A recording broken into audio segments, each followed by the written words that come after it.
আসসালামু আলাইকুম। হুম, কি আর শুনবো, এখন নাকি ম্যান পাওয়ার ছাড়াই নাকি সৌদি আরবে যাইতে পারবে। আমাকে অনেকে কমেন্টে বলে ওনাদের এজেন্সি নাকি বলছে যে ম্যান পাওয়ার ছাড়া এখন ফ্লাইট হয়, ম্যান পাওয়ার ছাড়া এখন যে কোনো রাষ্ট্রে যাওয়া যায়। কি আর শুনবো।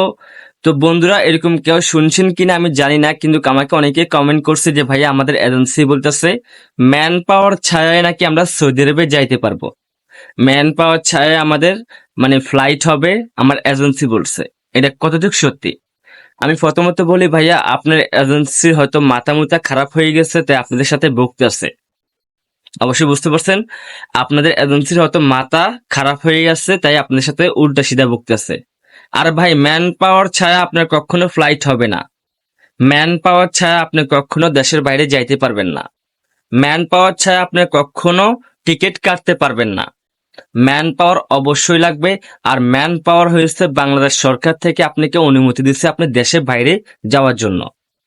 তো যেসব এজেন্সি বলতেছে আপনাদের ম্যান পাওয়ার কার্ড লাগবে না, তাহলে মনে করবেন ওইসব এজেন্সি আপনাদের সাথে বাটপারি করতেছে, আর আপনাদের সাথে সিটিংবাজি করতেছে। এটা হলো সিটিংবাজির কথা, এটা কোনো এজেন্সির কথা না। আর এটা কোনো এজেন্সিও না যে আপনার ফ্লাইট করবে আপনার ম্যান পাওয়ার ছাড়া। এটা কোনো কথা আজ পর্যন্ত শুনছেন যে ম্যান পাওয়ার ছাড়া ফ্লাইট হয়? কক্ষণে না। হ্যাঁ, ঠিক আছে, ম্যান পাওয়ার ছাড়া ফ্লাইট হয় যারা চোরাভাবে যায় তাদের। তো অবশ্যই বুঝতে পারছেন বন্ধুরা। ভিডিওটা ভালো লাগলে শেয়ার করে দিবেন, আর কিছু জানা থাকলে অবশ্যই আমার ভিডিও কমেন্ট আমাকে কমেন্ট করবেন। ধন্যবাদ।